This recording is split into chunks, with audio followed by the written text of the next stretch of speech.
Bonjour et bienvenue aux rencontres de la librairie 1.1 Trait, la librairie de l'Odève. Le principe de ces rencontres est de permettre de découvrir un auteur, un artiste, à l'occasion d'un échange en public, sous forme de débat, de discussion ou de conférence. La librairie 1.1 Trait accueille aujourd'hui Lynn. Lynn, bonjour. Bonjour. Vous êtes installée à Montpellier et l'auteur et illustratrice de la série Shinobi Iri. Aujourd'hui, vous venez de sortir la bande dessinée Azu, destinée plutôt à un public averti.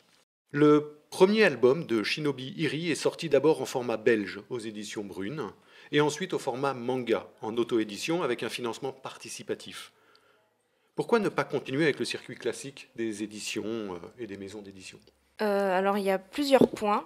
Le premier, c'est que comme je fais du manga avec des anthropomorphes, les éditeurs sont assez frileux là-dessus.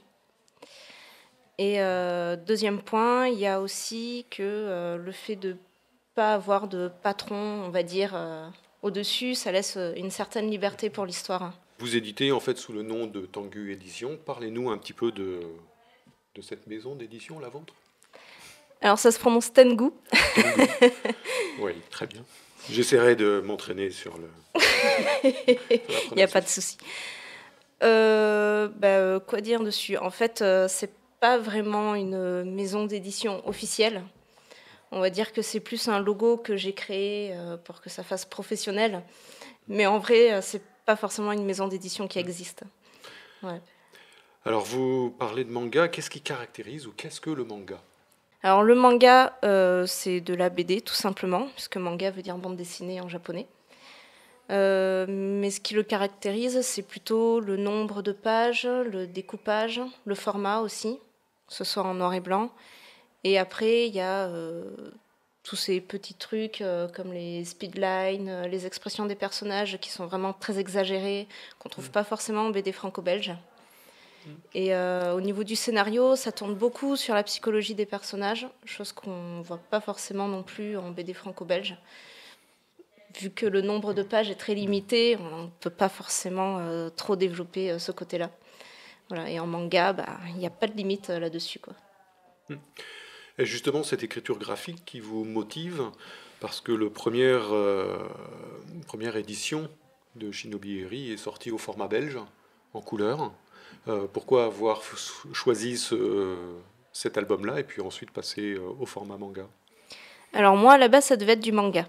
Voilà. Même le format franco-belge, si vous regardez, c'est les mêmes pages que le manga. Oui. À la base, je l'ai travaillé vraiment pour un format manga. Et quand j'ai trouvé cet éditeur, elle préférait en fait le format franco-belge en couleur. Donc du coup, on l'a sorti comme ça. Mais moi, personnellement, je trouve que c'est un peu trop grand. C'est pas trop adapté au découpage des pages, en fait. Ouais, pourtant, sur les pages de paysage, ça s'adapte plutôt bien, plutôt que la partie noir et blanc où c'est juste du trait, quoi. Oui, mais des pages paysages, il n'y en a pas tant que ça. C'est vrai aussi. Quelle différence entre les shinobi et les ninjas ? Aucune. Ninja, en fait, c'est une mauvaise traduction de shinobi. Voilà, tout simplement. D'accord. Et votre personnage principal est une femme qui aspire à l'émancipation. Est-ce que vous pouvez nous en dire un petit peu plus sur le personnage de Tomoe ? Si j'ai bien prononcé cette fois-ci. Oui, c'est bien prononcé. En fait, à l'époque, les femmes ninjas étaient utilisées plus pour le renseignement, le meurtre éventuellement, le vol, mais toujours dans le charme en fait. Elles utilisaient toujours le corps. C'est ce que je mets dans la BD Azu justement. Et dans Shinobi Iri, l'héroïne ne veut surtout pas avoir ce rôle-là et veut avoir le même rôle qu'un homme. Donc aller au combat et surtout pas utiliser son corps. Voilà. Vous mettez sur votre page de votre site internet que Shinobi Iri s'inspire de faits réels. En quel sens ? C'est basé sur des faits historiques. Au moment où les ninjas allaient être décimés par les seigneurs. Donc je suis vraiment des faits avec des personnages qui ont réellement existé et d'autres que j'ai inventés. Tomoe, par exemple, n'existait pas. Par contre, le clan Hattori a bel et bien existé, et son père Hanzo Hattori est un ninja vraiment très célèbre. Et d'ailleurs, on le voit dans plein d'histoires différentes, notamment dans Kill Bill. Hein. On m'a souvent sorti ça. Ouais, vous avez pris ça de Kill Bill. Non, non, c'est Kill Bill qui a pris ça de l'histoire. Voilà. Très bien, Tarantino s'est inspiré de Shinobi Iri. C'est fabuleux. Peut-être pas quand même. Votre style graphique est clair, direct, dynamique dans les cadrages. D'où vient ce style d'écriture? Est-ce que justement les personnages anthropomorphiques évoquent évidemment Black Sad, qui s'est inspiré de Disney? Est-ce que Disney s'inspire et inspire encore aujourd'hui? Alors Disney, oui, inspire toujours. Et je crois qu'ils continueront à inspirer pendant très longtemps. Après, moi, je ne me suis pas inspirée de Black Sad. Parce que l'anthropomorphe, je fais ça depuis très longtemps. Et ensuite, j'ai connu Black Sad. Bon, bien sûr, Shinobi Iri est sorti bien longtemps après. Mais ce n'est pas forcément mon inspiration, même si j'adore Black Sad. Voilà, on a quand même un style totalement différent. Personnellement, je trouve qu'on n'a pas franchement le même style. Non, c'est juste le style de personnage. Oui, voilà, mais après, les ambiances n'ont rien à voir. Des BD anthropomorphes, il y en a quand même beaucoup. Il n'y a pas que Black Sad, mais c'est vrai que c'est toujours celle-là qui revient. C'est la plus connue, quoi. Et dans la série Shinobi Iri, que représente en fait la quête de Tomoe pour vous? Le fait de pouvoir prouver aux hommes qu'on est capable de faire la même chose qu'eux. Voilà. Parce que c'est quelque chose que moi-même je fais avec les arts martiaux. Et puis actuellement, je vais bientôt suivre une formation de peintre en bâtiment. Donc ça va être aussi un milieu d'hommes. Voilà. Peintre en bâtiment, c'est un peu loin de la BD. Mais... C'est un peu loin de la BD, c'est vrai, mais bon. Ce personnage cherche à faire ses preuves, recherche la fierté et le regard approbateur de son père. Est-ce pour vous un rapport important, cette notion de filiation? Pas spécialement. C'est une question compliquée. Non, il y a un rapport avec son père qui peut être compliqué, mais après, ça n'a aucun rapport avec moi en tout cas. Passons cette fois-ci sur l'idée du financement participatif. Pourquoi avoir choisi cette voie-là? Comme je suis en auto-édition, les auteurs de BD sont pauvres. Voilà. Ils n'ont pas forcément les moyens d'imprimer leurs albums tout seuls. Donc du coup, je suis obligée de passer par le financement participatif pour pouvoir imprimer les albums. Et je dois faire ça pour chaque album. Voilà. D'accord. Et toujours pas en quête ou à la recherche d'une maison d'édition qui pourrait à ce moment-là faire l'avance de l'impression? Ou ce financement participatif ou ce moyen d'auto-édition offre plus de liberté? Justement, là, comme ça fait quelques années que je suis en auto-édition, ça commence à devenir compliqué à gérer, c'est très chronophage. Et c'est vrai que je voulais du coup trouver une maison d'édition pour reprendre Shinobi Iri.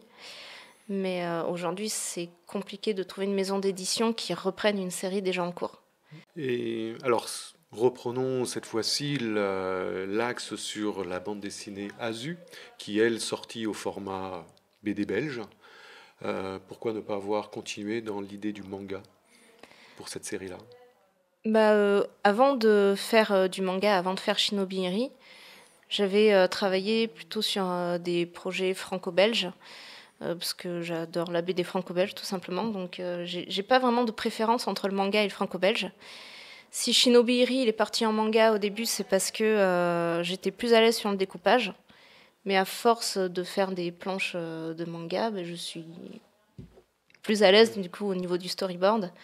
Et j'ai voulu me lancer dans la BD franco-belge. Cet album est aussi dans l'univers japonais, toujours dans la même période. Mais est-ce que ce format, ou d'avoir travaillé dessus, puisque cette bande dessinée s'adresse plus à des adultes, est-ce que c'est aussi ces adultes qui sont plus habitués au format franco-belge? Oui, c'est vrai. Je ne l'ai pas fait pour ça, mais c'est vrai que du coup, ça attire plus le public franco-belge. Et le fait que ce soit plus adulte aussi attire plus que Shinobi Iri pour ce public-là, lui de moi. Alors cette BD est clairement érotique. Pourquoi avoir essayé ce genre? Parce que j'avais envie, tout simplement. Et pensez qu'il y a un public destiné à ce style-là, parce qu'en distribution, même si euh, ce genre abonde de titres, est-ce que vous pensez qu'il y a aussi une place sur cette bande dessinée érotique? Alors, le public érotique est forcément moins important qu'un public, enfin que le tout public, mais le fait que ce soit pas pornographique et que ce soit quand même assez soft, ça ouvre plus de portes aussi. Parce qu'il y a des gens qui n'aiment pas trop quand c'est trash, voilà, et ma BD n'est pas trash du tout. Voilà, donc du coup, il y a un peu plus de public, ça ouvre aussi aux femmes qui n'aiment pas forcément le pornographique pour hommes. Et dans cet univers d'Azu, pas de personnages anthropomorphiques. Pourquoi? Anthropomorphiques. Ben justement, pour le côté érotique, dessiner des animaux en version érotique, c'était pas forcément mon trip. Et c'est pas forcément le trip des lecteurs non plus, même s'il y en a qui aiment ça. Mais c'est pas la majorité. Je dirais que les queues des animaux risquaient de compliquer le graphisme. Peut-être, mais je pense pas que ce soit ça le problème. Je ne suis pas suffisamment bon dessinateur pour pouvoir répondre à cette question-là. Azu est une prostituée dans une maison close qui s'échappe grâce à l'aide de Machizuki. Alors là, les prononciations japonaises, c'est un petit peu difficile pour moi. Qui est une femme à la tête d'un clan de femmes redoutables, capables d'utiliser tous leurs atouts pour exécuter leur mission de tueuse. Quelle a été votre inspiration pour cette histoire? Alors, Mochizuki Chiyome est Je le dirai plus. est une femme qui a réellement existé. C'était la femme d'un général et qui venait, c'était une femme ninja qui venait donc des régions de ninja et qui avait appris justement pendant sa jeunesse toutes les techniques de shinobi. Et à la mort de son mari, il y a le grand seigneur pour qui ils étaient affiliés, lui a demandé de créer un réseau de kunoichi pour lui, en fait. Voilà, pour justement pour tout ce qui est renseignement, assassinat, dans la finesse. Donc je me suis inspirée de cette histoire. Et cette femme récupérait réellement les femmes perdues dans la rue ou dans les maisons justement de prostituées, etc. Dans une des scènes d'initiation, où alors, Kyogi provoque sexuellement les hommes qu'elle a pour mission d'éliminer. Elle les attire et avant de les éliminer, a des rapports sexuels avec eux. L'impression générale est que ces guerrières prostituées semblent réellement prendre plaisir, avec une certaine jubilation même, dans leur mission de sexe et de meurtre. Mais vous concluez, c'est en page de la planche 25, par une des questions de celle qui est initiée, qui est en observatrice, en disant « Est-elle vraiment heureuse ?» Oui, alors ça, c'est quelque chose qui sera poussé dans le tome 2 et 3. Avec Kyogi, c'est un peu compliqué. Elle a des rapports difficiles aussi avec son père, mais ça, ce sera vu plus tard. Elle a été formée depuis toute petite, rien que pour ça, donc elle a été vraiment formatée là-dedans. Et c'est plus... elle essaye de se dissuader, enfin elle-même en fait. J'arrive pas à parler, je suis désolée. Que c'est quelque chose de plaisant en fait. Voilà. Alors que en vrai, elle y prend pas tant de plaisir que ça, mais comme elle fait que ça de sa vie, il faut bien qu'elle y trouve un plaisir quelque part. Voilà. Et par contre, Azu, c'est pas trop vu dans l'album qu'elle y prend vraiment du plaisir là-dedans. Il y a un moment donné, elle se fait plaisir toute seule, c'est vrai, mais voilà. Et à la fin, elle tombe plus ou moins amoureuse du samouraï qu'elle est en censée question, éliminer. voilà, où elle va le voler. Mais à la base, elle n'était pas trop pour ça. Voilà. Je parle très mal, je suis désolée. L'amour, voire l'amour impossible, est sous-jacent à cette aventure. Est-ce que c'est aussi le questionnement d'Azu? Pour Azu, oui. Oui, c'est clair. Le sexe pour le sexe, elle, c'est pas... C'est pas du tout ça. Elle cherche vraiment autre chose.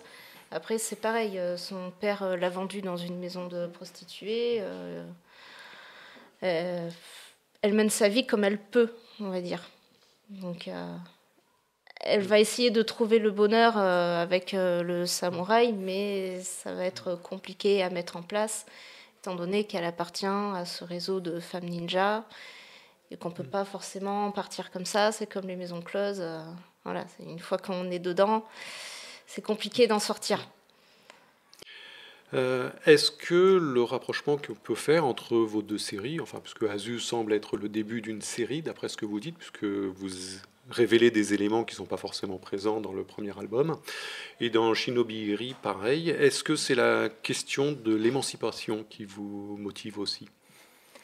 Oui, oui, parce que je vais dévoiler un peu l'histoire, mais du coup, Azu va essayer vraiment de sortir de ça.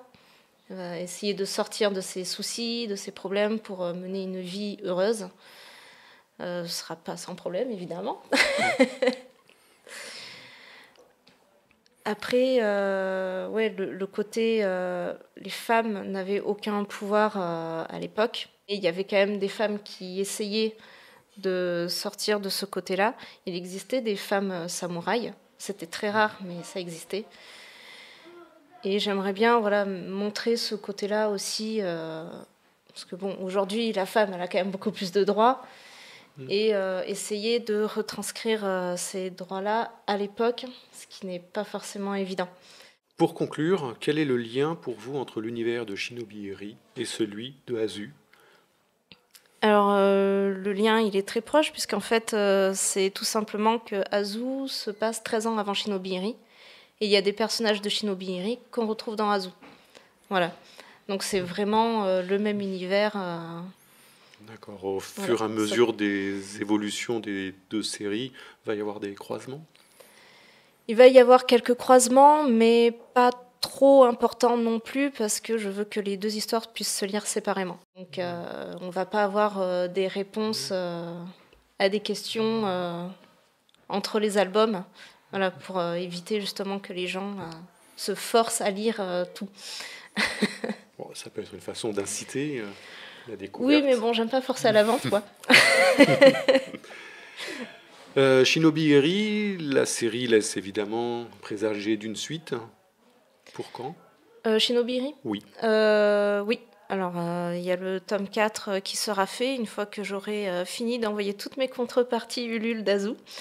Ce qui n'est pas encore gagné. Donc, je pense que d'ici un mois ou deux, je vais pouvoir commencer à travailler sur le tome 4. Voilà. Mais il ne sera pas disponible avant au moins fin 2020, je pense. Voilà. Et pour Azu, qui là, ça laisse aussi évidemment une grande porte ouverte à la fin. Plusieurs albums prévus? 3 albums, voilà. Là, ce sera petite série. J'aimerais faire les Azu en même temps que les Shinobi Iri pour que les deux séries se terminent à peu près en même temps. Donc voilà, je ne sortirai pas un Azu par an, ce ne sera pas possible. C'est épuisant, les parties érotiques? Non, mais c'est juste que j'ai quand même 160 pages à faire dans les Shinobi Iri. Donc, vu que dans les Shinobi Iri, j'ai à peu près entre 6 et 9 albums qui vont sortir. Voilà. Donc ça fait quand même pas mal de pages à réaliser, donc ça prendra un certain temps. Lynn, merci pour vos réponses. Merci à vous, même si c'est pas très clair parfois. Je tiens à remercier Radio Lodev pour l'enregistrement de cette rencontre et particulièrement à Anne pour la technique. Merci à Nathan pour les prises de vue, le montage et la mise en ligne des rencontres. Vous pouvez réécouter cette rencontre sur les ondes de Radio Lodev et sur le site de la librairie www.1.1trait.fr. Merci et à bientôt. Si j'ai une petite question, pour les albums, tu es seule pour les faire ou pour la couleur Alors pour Azu, c'est pas moi qui ai fait les couleurs, c'est le coloriste. D'accord. Sinon, pour la BD Shinobi Iri, c'était pareil, c'était une coloriste. Sinon après pour les Shinobi Iri, je fais presque tout. J'ai fait la couverture aussi. Il n'y a que pour certaines petites tâches que j'ai fait faire par une assistante, on va dire. Voilà, tout ce qui est zone noire, le nettoyage des pages, etc. Les petits trucs chiants en fait. C'est ça, c'est bien, il faut bien se faire aider. Et pour Azou, pour les couleurs, en fait, j'ai fait la couverture, il n'y a que l'intérieur de l'album que j'ai pas fait. D'accord. Ouais. Ah ouais, c'est limite peinture quand même là. Alors c'est fait par Andy, hein. Mais j'ai voulu faire le même rendu dans l'album et j'ai fait, oula c'est très moche, j'y arriverai pas. Du coup j'ai fait, bon c'est bon, je fais appel à une coloriste. Ah ouais, c'est vrai que c'est particulier, hein, c'est un métier en fait, hein, Ouais. la couleur. Je suis pas forcément très à l'aise, pourtant je trouvais ma la couverture super belle. jolie, Ah oui, oui. Du coup je dis ouais c'est bon, je vais faire les pages. Et ben non. Et pourquoi, qu'est-ce qui change entre la couverture et les pages? Eh bien, je sais pas, c'est au niveau du décor, ça rendait pas pareil, ça donnait un côté, je sais pas, trop lissé, c'était pas...